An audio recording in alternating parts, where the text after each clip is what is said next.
This is video 51 on MicroPython and embedded solution. In this video, we're going to build MicroPython with LVGL and ulab. Please let us know in the comments about your MicroPython build experiences. We welcome ideas.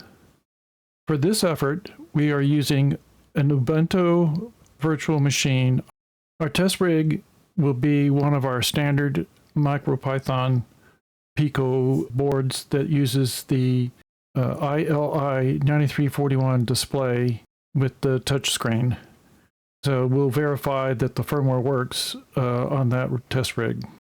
As this channel covers multiple small system solutions over time, please subscribe to stay informed and click like, as that really helps. Our goal is to build the UF2 firmware file for a Raspberry Pi Pico. Using this method, we could build any of the Raspberry Pi Pico USB boards. We will be discussing the source kits, we'll review the build approach, and then we'll walk through the build step by step. Finally, we will deploy it and verify it on our test rig. In this slide, I show the sources for all the packages. We get a copy of MicroPython with the LVGL. We get a copy of ulab. And here's a slide showing my build approach.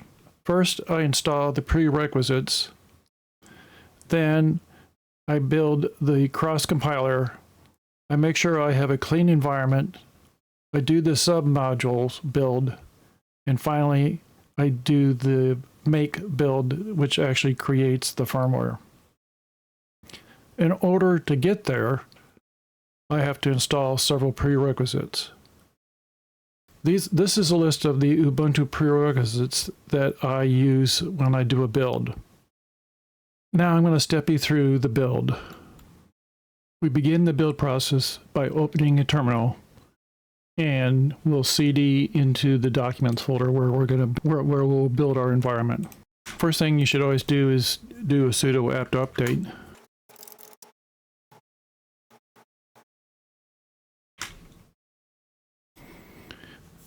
I've already done this, but the next thing I usually do is install NetTools. Of course, we're going to need Git.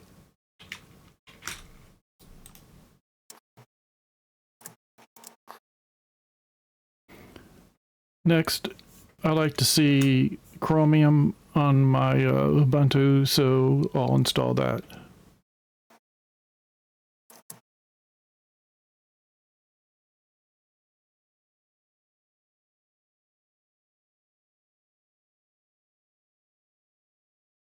Okay, now we're going to start the prerequisites in earnest. We'll install Build Essential. Now we're going to install CMake. Now we'll install Ninja Build. Now we're going to install the live USB. Now we're going to install GCC.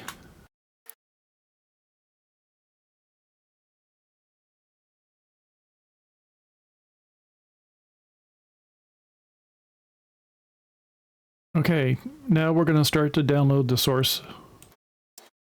We'll get 3 packages. We'll begin with the LV MicroPython.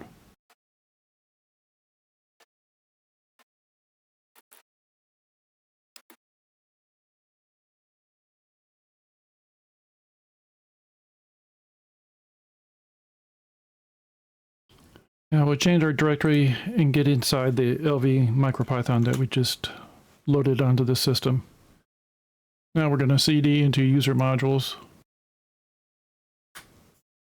and git clone the MicroPython binding. Now we're going to get the source for ulab.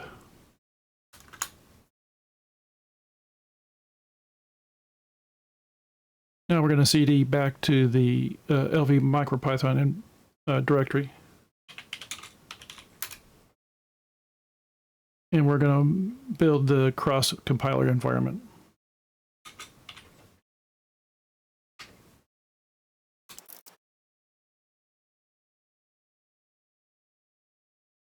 Now we're going to CD back to the LV MicroPython. And we're going to add the prerequisites for ulab.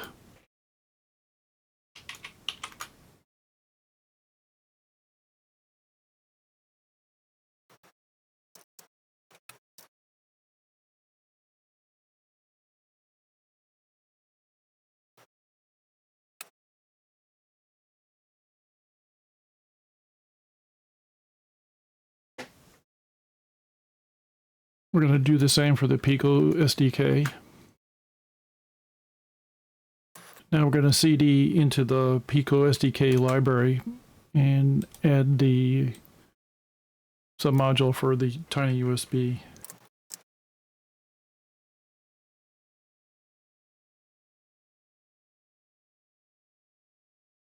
Now we're going to CD back to the MicroPython directory.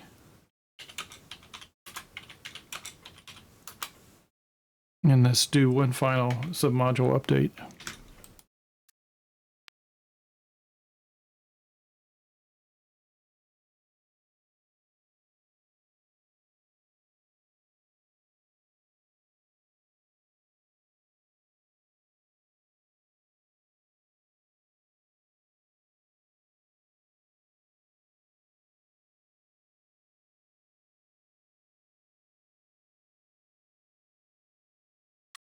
Now we want to CD into user modules.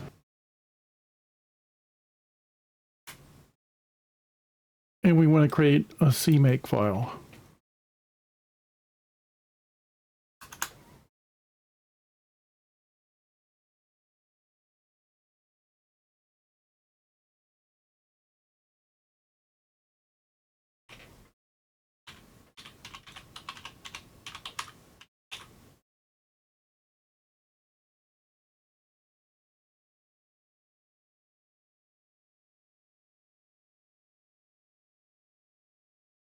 Okay, let's save it.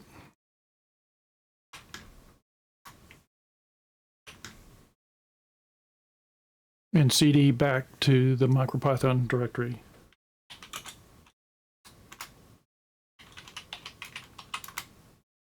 Okay, now we're ready to perform the build.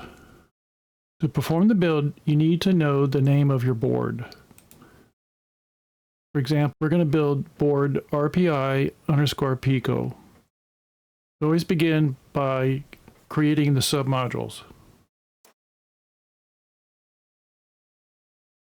Now, we're going to perform the command again, except for at this time, we're going to add that CMake file that we had earlier.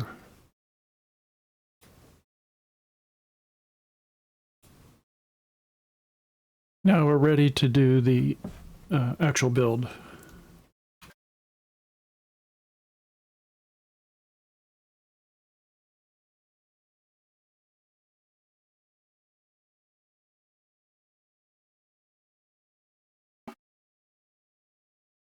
Okay, the build's complete.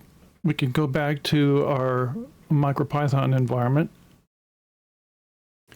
Before we take a look at the results of our build, let's look at that command that we just did. So as you can see, it's make -J8 space minus capital C space ports/RP2 space board equals RPI_Pico space, and then user C modules, and then equals the documents folder, which is LV_MicroPython, and then inside MicroPython is user modules, and then that file that we created, micropython.cmake. So this is where we need to go look for our build is inside the ports/RP2 folder. All right, let's do that. So we're going to go to home here, go to documents, go to LV_MicroPython, and we're going to look for ports. Then we're going to look for RP2, which is the Raspberry Pico folder. And here we see a folder called build_RPI_Pico. If we open it up, you see a bunch of files. We don't care about any of the files except for the ones that say firmware. So let's take a look at this as a list.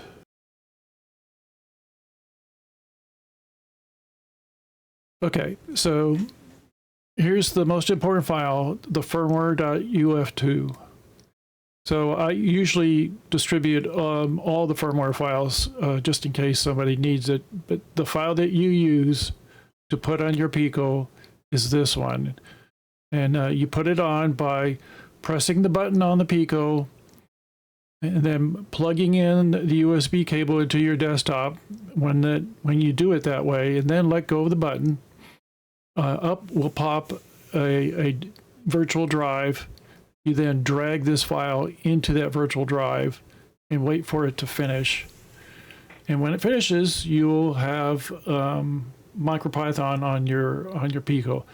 You want to disconnect the USB cable and then plug it back in just to make sure that it resets correctly. All right, and let's move on to the next section.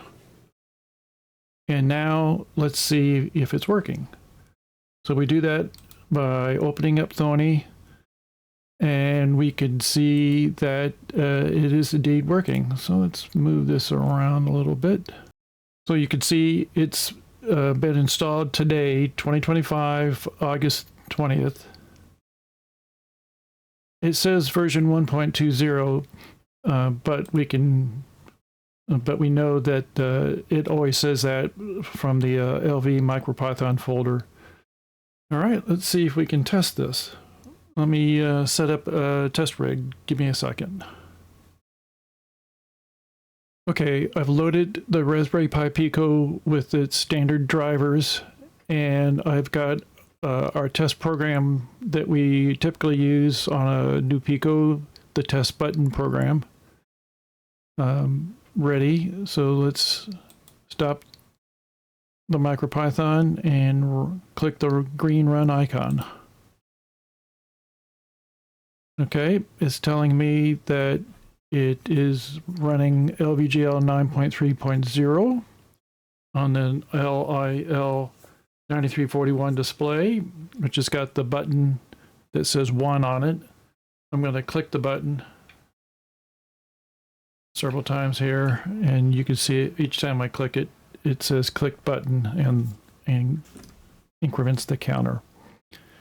All right, that shows that the program is indeed working, and so we have built a new copy of MicroPython. And let's verify here. Let's stop this program. Let's verify that we've got ulab here, and we do that by doing help modules. All right, you can see here's ulab, and of course here's the LVGL. So we indeed built ulab and LVGL. In summary, from this video, we demonstrated how to build MicroPython with multiple packages. That includes LVGL and ulab in this case. We discussed all the prerequisites, and we discussed how to do the build. Then we walked through the actual build of the system. I hope this helps you with your MicroPython builds. Thank you for listening.